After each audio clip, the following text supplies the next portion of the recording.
नमस्कार, बहुत स्वागत है आपका नौ के बाद में। मैं हूं आपके साथ शैलेश पांडे और देश दुनिया को हिला देने वाली खबर की सबसे पहले बात कर लेते हैं। नेपाल की सड़कों पर युवाओं की अगुवाई में शुरू हुआ प्रदर्शन मंगलवार को हिंसक बगावत में बदल गया और बुधवार तक नेपाल के हालात पूरी तरह से बदल गए।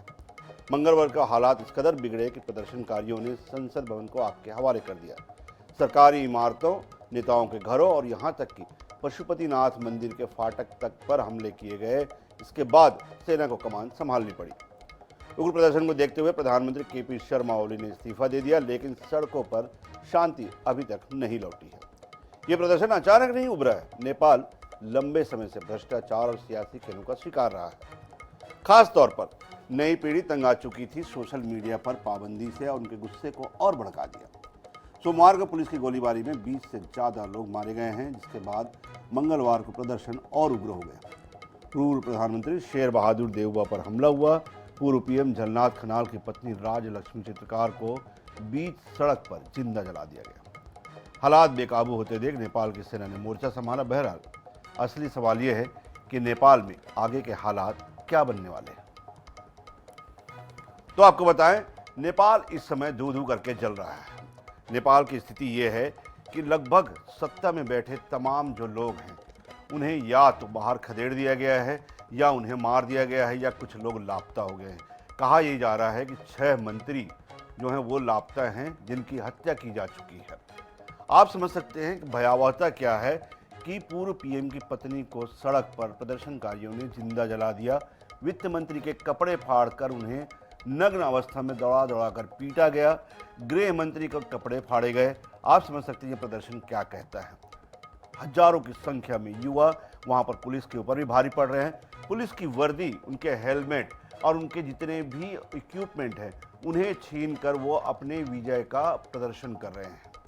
पूरा नेपाल इस समय सुलग रहा है। और सबसे बड़ी बात आपको बता दें कि ये सुलगा कहां से, अगर उसके हम पृष्ठभूमि में जाएं तो सबसे बड़ी बात यह थी कि नेपाल में 2 तरह की जो है वो सोशल मीडिया में 2 तरह के युद्ध चल रहे थे। पहला युद्ध ये चल रहा था कि वहाँ के सोशल मीडिया में ये दिखाया जा रहा था कि नेपाल के जो शासक हैं, प्रधानमंत्री, उनके बेटे, मंत्री, उनका परिवार, वो किस तरह से एक लग्जरियस लाइफ जी रहे हैं। 1.5 लाख के जूते पहन रहे हैं। प्रधानमंत्री के जो बेटे हैं, उनकी संतानें हैं, वो विदेशों में पढ़ रहे हैं। उनकी पत्नियां जो है वो 80-80 हज़ार की साड़ियाँ पहन रही है। बंगले जो हैं वो करोड़ों की कीमत के हैं। गाड़ियों की कीमत क्या है, कपड़ों की कीमत क्या है। जो उनकी पत्नी, पीएम की पत्नी जो घड़ी पहनती है, वो घड़ी कम से कम जो है 90 लाख की थी। ये तमाम तरह से एक तरफ सोशल मीडिया में ये तस्वीरें दिखाई जा रही थी। दूसरी तरफ तस्वीरें क्या दिखाई जा रही थी कि एक जो पक्ष है, गरीबी जो है नेपाल में इतनी भयानक है कि एक महिला अपने बच्चे को गोद में लेकर खेत में काम कर रही है। दूसरी महिला अपने बच्चे को भूख से परेशान होते देख रो रही है। ये दोनों तस्वीरें जो हैं जिन्होंने जनरेशन जेड को सबसे ज़्यादा उकसाया और उसके बाद जो है कहीं न कहीं उन्हें एक नेतृत्व मिला और उस नेतृत्व के सहारे वो सड़कों पर उतर आए और ये हिंसा इतनी ज़्यादा हो गई। हवा इसको कहाँ से मिली, इस हिंसा की आग को? जब सोशल मीडिया 26 जो प्लेटफॉर्म थे उन पर जब बैन लगाया गया, क्योंकि उनके खिलाफ जो है, सरकार के खिलाफ, शासकों के खिलाफ जो है वो दुष्प्रचार हो रहे थे, इसको देखते हुए शासन ने इस पर बैन लगाने का फैसला किया। अब सिक्के का अगर हम दूसरा पहलू देखें, सिक्के का दूसरा पहलू ये कहता है कि कहीं ना कहीं इस जो प्रदर्शन को, इस जो बगावत को विदेशी ताकतों का साथ मिला है, क्योंकि इसमें जो सोशल मीडिया में जो बैन किए गए हैं वो कई प्लेटफॉर्म, मतलब कि ये कहा या कहें ज़्यादातर प्लेटफॉर्म जो है वो अमेरिका से जुड़े हुए हैं। वो अमेरिका के जो चीज़ें थी उनको बैन किया गया है। तो कहीं ना कहीं एक हवा ये भी सुलगाई जा रही है कि इन प्रदर्शन को विदेशी ताकतों का साथ मिला है और विदेशी ताकतों ने जो है उसे हवा दी है प्रदर्शनकारियों को, जिसके चलते ये हिंसा भड़की है। तस्वीरें आप देख सकते हैं, तस्वीरें भयावह है। ये तस्वीरें कहती है कि कहीं न कहीं नेपाल में जो हुआ है, श्रीलंका और बांग्लादेश में जो हुआ था, ये उसी का एक तरह से जो है पुनरावृत्ति है। अब नेपाल की राजनीति को वर्तमान हालात में अगर हम देखें, हिंसा और सत्ता संकट के बीच कौन संभालेगा कमान, ये सबसे बड़ा राजनीतिक और सियासी संकट इस समय नेपाल के ऊपर है। अंतरिम सरकार को लेकर रास्ता बनाया जा रहा है।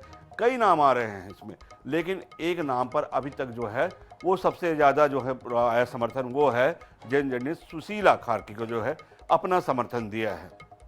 आंदोलनकारियों ने वहां पर एक वर्चुअल बैठक बुलाई, ऑनलाइन सभी जुड़े वहां पर, और उसमें 7,411 ऑनलाइन वोटिंग में शामिल हुए युवा जो है। आप समझ सकते हैं ऑनलाइन तरीके से सरकार चुनी जा रही है। 7,000 से ऊपर युवा जो है उन्होंने वहाँ पर जो है वो, और उसमें सुशीला कार्की जो पहले जो है वो न्यायाधीश रह चुकी हैं, चीफ मजिस्ट्रेट रह चुकी है। 3500 से ज़्यादा वोट उन्हें मिले हैं, और अब जो है सीधे साफ तौर पर जो जनरेशन जेड है वो चाह रहा है कि अंतरिम सरकार की कमान सुशीला कार्की संभाले।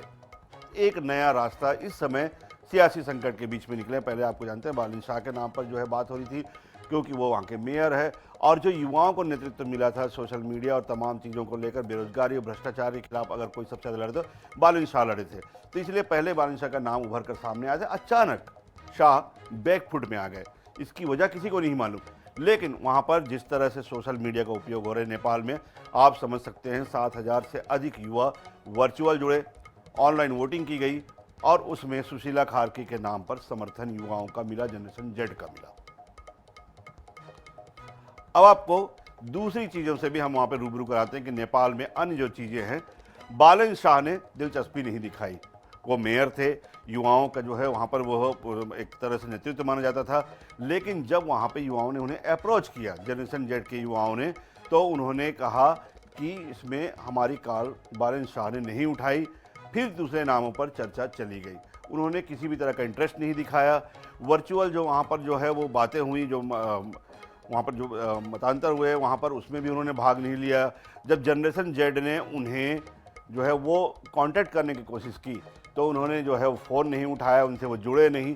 तो इस तरह से उन्होंने एक तरह से अपने आप को अलग कर लिया पूरे कैंपेन से, जबकि उन्हें पोस्टर बॉय माना जा रहा था अभी तक पूरे कैंपेन का। काठमांडू राजधानी जो है नेपाल की, उसके वो मेयर हैं, सबसे पावरफुल युवा माने जाते हैं, इंजीनियरिंग की उन्होंने पढ़ाई की है।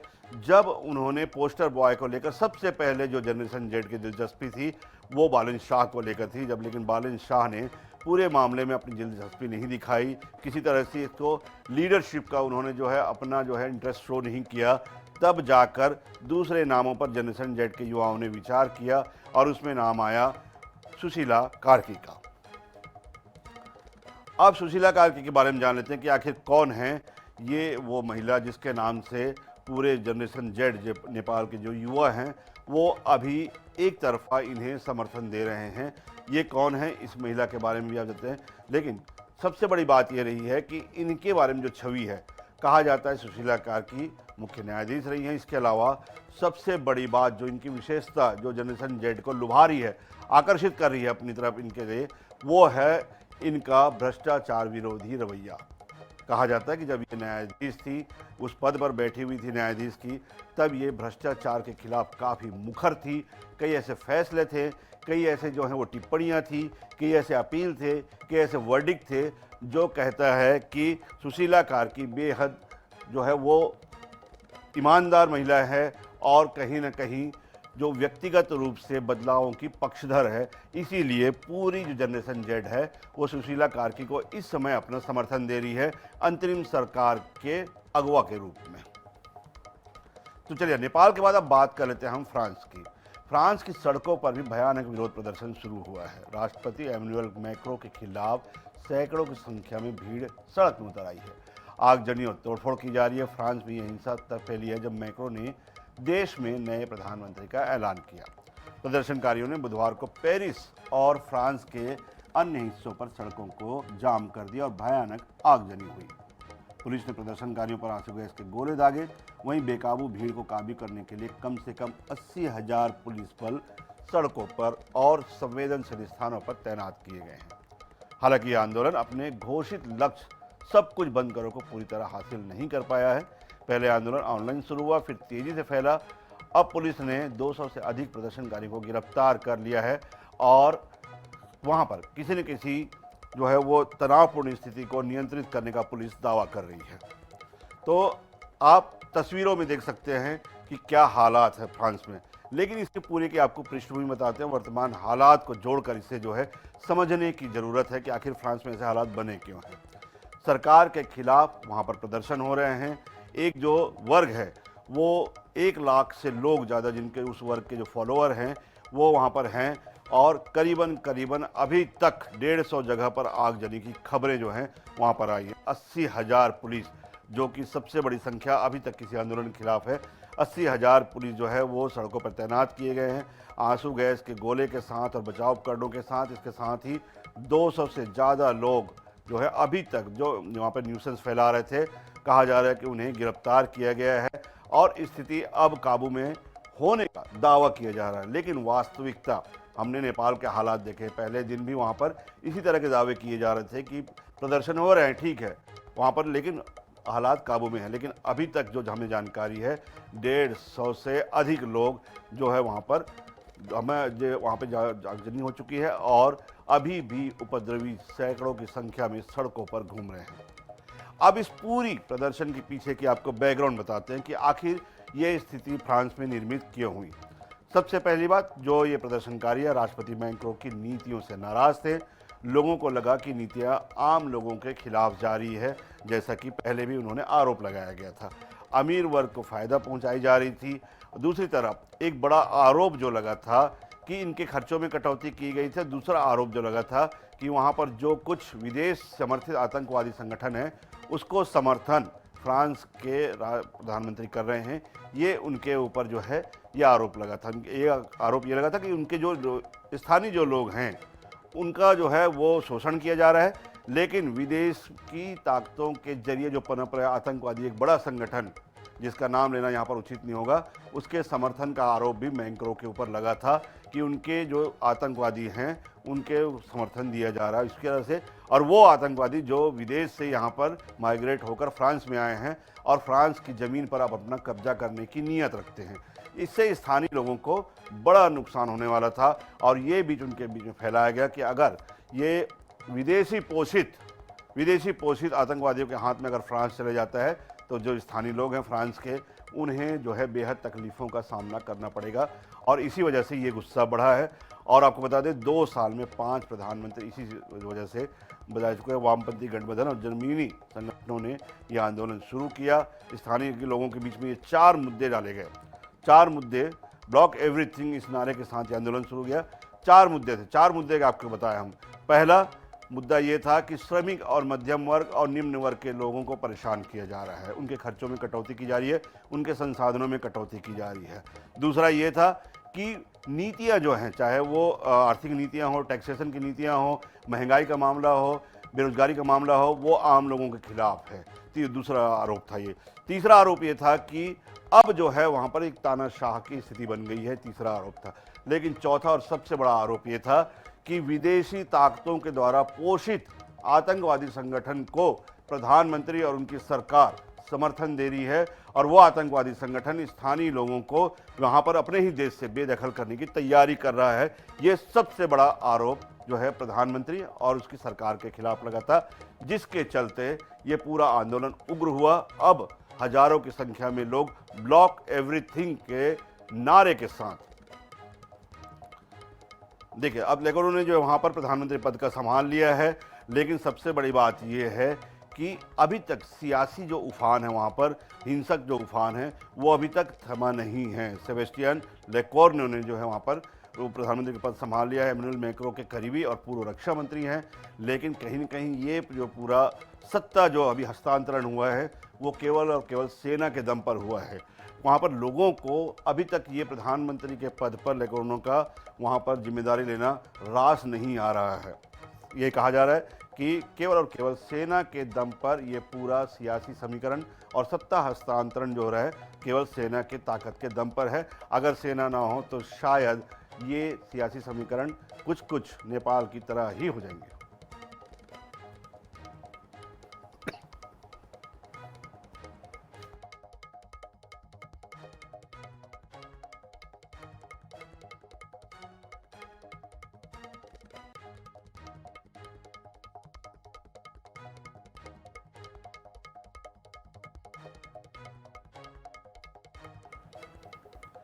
अब बात कर लेते हैं अमेरिकी राष्ट्रपति ट्रंप और उनकी नीतियों की। एक तरफ जहां पर वो दोस्ती का जिक्र करते हैं तो दूसरी तरफ व्यापार की फिक्र भी करते हैं। जी हाँ, हम बात कर रहे हैं अमेरिकी राष्ट्रपति और उनके देश ट्रंप की नीतियों की। अमेरिकी राष्ट्रपति डोनाल्ड ट्रंप ने 2 बार एक्स पर पोस्ट कर पीएम मोदी को अच्छा दोस्त बताया। आपको याद होगा परसों की रोज उन्होंने कहा था कि प्रधानमंत्री मोदी मेरे करीबी मित्र हैं और मैं कई मौक़ों पर उनसे सलाह लेता हूं। और साथ ही साथ उन्होंने ये भी कहा कि भारत अमेरिका के बेहतर संबंध पर बात भी हम कर रहे हैं। लेकिन दूसरी तरफ आप ट्रंप का चेहरा देखिए। यूरोपियन यूनियन को उन्होंने भारत और चीन पर 100% टैरिफ लगाने का सुझाव दिया है। यदि यूरोपियन यूनियन ऐसा करता है तो अमेरिका भी भारत और चीन पर 100% टैरिफ लगाएगा। अमेरिकी अधिकारियों और यूरोपीय यूनियन के कूटनीतिज्ञों के अनुसार ट्रंप ने यूरोपियन यूनियन से चीन और भारत पर 100% टैरिफ लगाने की अपील की है। ट्रंप ने मंगलवार को यूरोपियन यूनियन के अधिकारियों को यह सुझाव देते हुए कहा कि भारत और चीन पर 100% टैरिफ लगाने से रूस पर दबाव बढ़ेगा, जिससे रूस यूक्रेन युद्ध समाप्त हो जाएगा। ट्रंप का मानना है कि चीन और भारत रूसी तेल के सबसे बड़े खरीदार हैं और उनके पैसों से ही रूस की अर्थव्यवस्था चल रही है और यही वजह है कि 2022 से रूस लगातार यूक्रेन में अपनी बढ़त बना रहा है। एक तरफ ट्रंप दोस्ती की बात कर रहे हैं, दूसरी तरफ भारत और टैरिफ लगाने की जो है वो उसके लिए दबाव बना रहा है। अमेरिका का यह दोहरा रवैया भारत के लिए सोचने का विषय है और अब देखने वाली बात यह है कि भारत सरकार इस पर आगे क्या रणनीति अपनाती है। तो लंबे समय से जिस तरह से ट्रंप की नीतियां भारत विरोधी रही हैं, उसी में कड़ी में एक ये नया जो अध्याय जुड़ा है। अभी तक जो है वो उनकी बातों को लेकर अगर आप देखें, 3 दिन पहले उन्होंने जो बयान दिया, वो बयान क्या था कि हमारे रिश्ते सुधर रहे हैं और ये एक दीर्घकालीन व्यापारिक रिश्ते में तब्दील होंगे। साथ ही साथ उन्होंने सीधे साफ तौर पर यह कहा कि प्रधानमंत्री नरेंद्र मोदी मेरे बहुत अच्छे मित्र हैं, कई मौक़ों पर मैं उनकी सलाह लेता हूं, मैं उनसे फ़ोन पर अक्सर बातें किया करता हूं।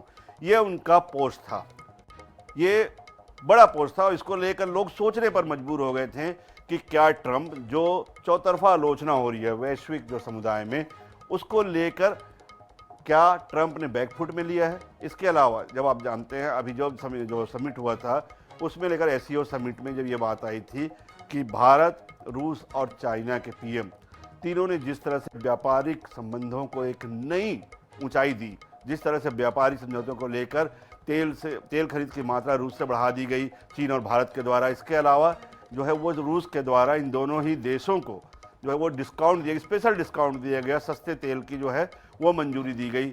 अरबों के लेन देन के जो है वो व्यापारिक समझौते पर तीनों देशों के बीच हस्ताक्षर हुए। तब ये अमेरिकी जो वहाँ पे सियासतदान हैं, सलाहकार हैं, उनके तरफ से एक तरह से चिंता व्यक्त की गई थी कि हमने भारत को क्या खो दिया है, चाहे आपसी मित्रता के नाते हो, चाहे व्यापारिक संबंधों के नाते हो, ये एक चिंता जताई थी। तब जानकारों ने ये कहा था कि ट्रंप विचलित है, लेकिन ट्रंप विचलित नहीं है। उन्होंने एक बार फिर देखिए, अगर पिछले 2 दिनों को पोस्ट को देखें तो उन्होंने 2 ऐसे पोस्ट किए जिससे लगता था कि ट्रंप ने जो है वो सारी बातें भुलाकर एक बार फिर दोस्ती का हाथ बढ़ाया है। घनिष्ठ मित्र बताया उन्होंने, पीएम मोदी को अपना उन्होंने सलाहकार बताया। इसके अलावा जो उन्होंने रिश्तों की बात क्या कही, व्यापारिक समझौते हमारे दीर्घकालीन हैं, ये उनका कहना था। अभी बातचीत की गुंजाइश बाकी है, हम बातचीत करेंगे, हमारे रिश्ते आज के नहीं हैं, ये उसके बाद उनका देखिए बैकफुट देखिए, यू टर्न सीधा यूरोपियन यूनियन से उन्होंने सीधा अपील कर डाली। अपने आधिकारिक एक्स हैंडल से ये अपील की कि इन दोनों देशों के ऊपर, भारत और चाइना के ऊपर 100% टैरिफ लगाया जाए, ताकि उसके लिए भी अभी समझने वाली बात यह है कि इसके लिए फिर अमेरिका के रास्ते भी खुल जाते हैं। 100% 50% को बढ़ाकर वो 100% टैरिफ कर सकता है।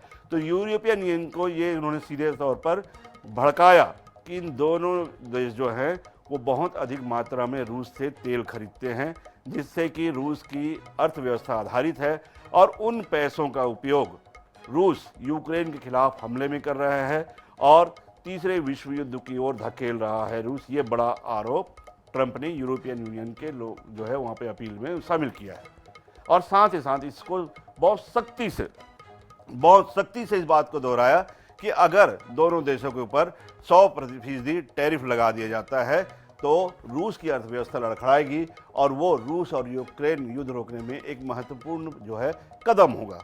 ये ट्रंप की दोहरी चाल है। तो तमाम सियासतों की बात रही, हमने पड़ोसी देशों की बात कर ली और तमाम जो है नीति और अर्थव्यवस्था की बात कर ली। लेकिन फिलहाल इस बुलेटिन में इतना ही। बाकी प्रदेश के अपडेट के लिए न्यू और देश विदेश की खबरों के लिए आप बने रहिए INEWS 24/7 के साथ।